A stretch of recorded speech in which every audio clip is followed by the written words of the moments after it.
जय श्री महाकाल आदेश। तो आज चर्चा करते हैं माता धूमावती की साधना पर।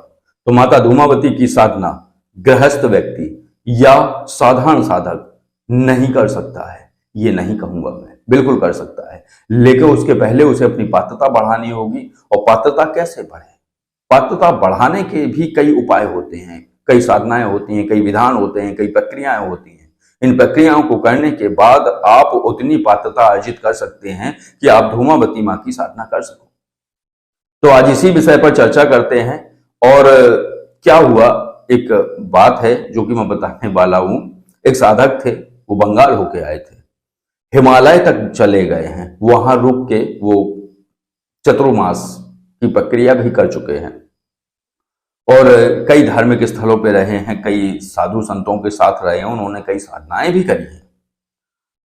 लेकिन एक बार उन्होंने कहा कि भाई शास्त्री जी, और मैं एक साधना करना चाहता हूं। तो मैंने कहा ठीक है, कर लो। कौन सी करोगे? बोले मैं माता धूमावती की साधना करना चाहता हूं। तो मैंने कहा ठीक है, साधना है तुम्हारे पास, मंत्र है? कुछ मंत्र प्रचलित हैं, 5 या षडाक्षरी मंत्र है वो माता धूमावती का। तो देखो, आप जब साधना करते हैं तो कुछ कामना के तहत करते हैं। मैं हरदम कहता हूं कि अगर कामना रही तो लाभ या हानि दोनों के लिए आप कमर कस के बैठेंगे, क्योंकि कामना या तो आपको वो लाभ दे देगी या फिर आपको हानि देगी। इसलिए अगर आप श्रद्धावश भक्तिवश आराधना करते हैं या मंत्र जाप करते हैं तो अलग बात है।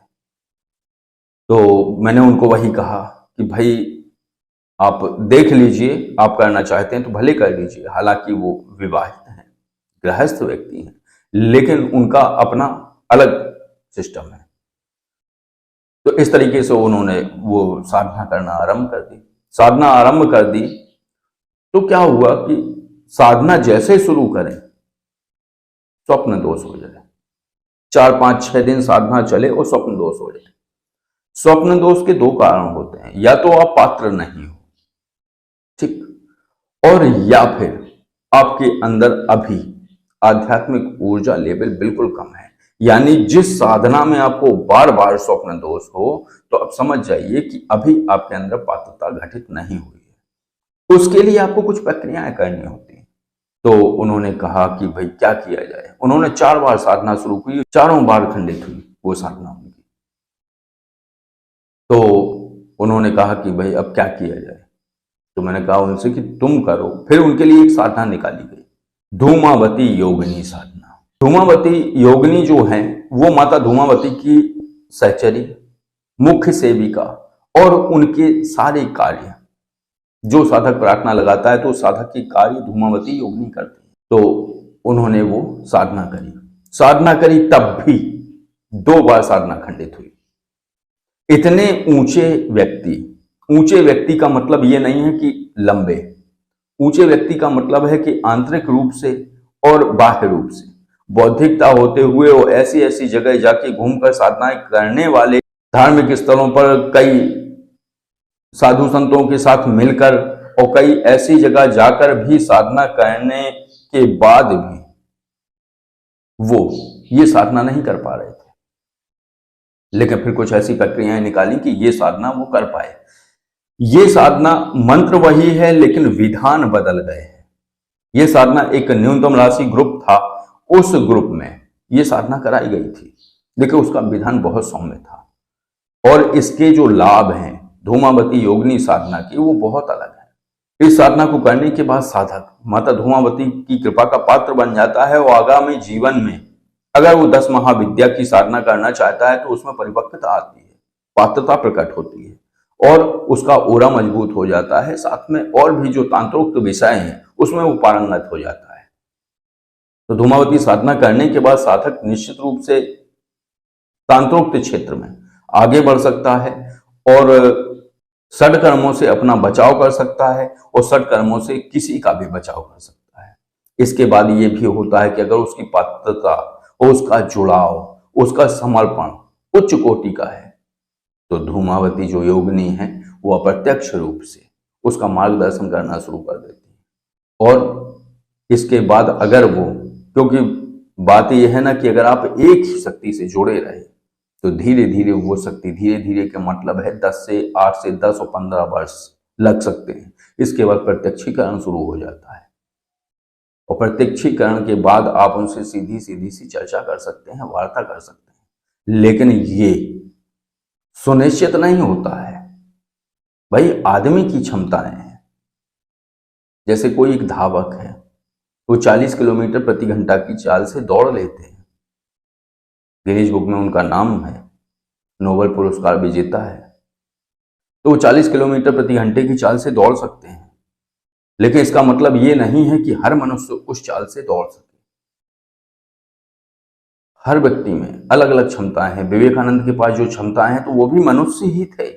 देखिए, इसका मतलब ये नहीं है कि आपके अंदर भी वो क्षमताएं प्रकट हो जाएंगी, हो सकती हैं अगर आप प्रयास करोगे तो, क्योंकि मनुष्य वो भी थे, मनुष्य आप भी थे। बस उन्हें 15 वर्ष लगे उस क्षमता को विकसित करने में, आपको 20 वर्ष लग सकते हैं, बस इतना अंतर है। लेकिन अगर आप अभ्यास करेंगे तो, अगर आप लगातार अभ्यास करते हैं, उस पर कार्य करते हैं, तो निश्चित रूप से आप सफल हो सकते हैं, इसमें कोई दो राय नहीं। तो माता जो धूमावती योगिनी है, इनकी साधना करने के बाद साधक तांत्रोक्त क्षेत्र में आगे बढ़ सकता है। स्वतः ही वो मार्गदर्शन करती हैं, स्वतः ही वो ऐसे रहस्यात्मक और गूढ़ विषय पर प्रकाश डालती हैं और उसका मार्गदर्शन करती हैं। जहां वो फंस जाए, जहां वो अटक जाए, वहां से उसे निकाल लेती हैं। और कार्य सिद्धि प्रयोग भी हैं इनके, और भी कई जो भौतिक कार्य हैं वो भी इनकी कृपा से संभव हो जाते हैं। तो जो वो साधक थे, उनकी 2 बार ये साधना खंडित हुई, क्योंकि उनमें कुछ कमियां थी, विश्वास नहीं हो रहा था। अविश्वास के कारण, कुछ पात्रता की कमी, इसके कारण उन्हें बड़ी दिक्कत हुई। लेकिन फिर उनको कुछ प्रक्रियाएं कराएंगे, इसके बाद वो साधना कर पाए। ऐसा ही योगेश्वर ग्रुप में हुआ है। 1-2 साधक हैं जो साधना शुरू करते हैं। जो योगेश्वर ग्रुप बनाया गया था, जिसमें कि आपने वो वीडियो देखे होंगे, तो उसमें 3 साधनाएं रखी गई हैं। ये एक योगेश्वर शिव साधना, दूसरी है योगेश्वर तंत्र साधना, लेकिन इसके पहले कराई जाती है भाग्योदय देव की साधना। इसके बाद कराई जाती है आपकी नवग्रह साधना। जो नवग्रह दोष आते हैं, उसके बाद साधक को विशेष औषधियां होती हैं जो हर ग्रह की कारक होती हैं। उन औषधियां या बूटियां या जड़ी बूटियां, जो भी आप समझें, उनको लेकर उनको अभिमंत्रित किया जाता है और अभिमंत्रित करने के बाद साधक को भेज दिया जाता है। साधक उससे केवल स्नान करता है और स्नान करने के बाद उसके जीवन में निश्चित रूप से परिवर्तन आता है और लाभ होता है। तो पहले भाग्योदय साधना, फिर नवग्रह दोष निवारण साधना, फिर इसके बाद वो जड़ी बूटी से वो स्नान करेगा, इसके बाद योगेश्वर शिव साधना, इसके बाद योगेश्वर तंत्र साधना। योगेश्वर तंत्र साधना से क्या है कि व्यक्ति घर कीलन प्रक्रिया में और नकारात्मक ऊर्जाओं को हटाने में, या व्यक्ति के जीवन में आ रही पारलौकिक समस्याओं का पूर्ण तरीके से निवारण कर सकता है। और जो योगेश्वर शिव साधना है, उससे व्यक्ति मनोकामना पूर्ति उपाय कर सकता है। तो इस तरीके से वो ग्रुप चलाया जा रहा है, जो ग्रुप चल रहा है। तो उस ग्रुप में 1-2 साधक ऐसे हैं जिनको बार बार, जैसे वो योगेश्वर शिव साधना शुरू करते हैं तो 1-2 बार हो गया है, उनको उपाय बता दिए गए हैं, अब नहीं होगा उनको ऐसी दिक्कत। तो क्या होता है, पात्रता की कमी के कारण वो साधना खंडित होती है। अब साधना कैसे खंडित हो जाए, तो कुछ ना कुछ स्थितियां इस तरीके की घटित होती हैं।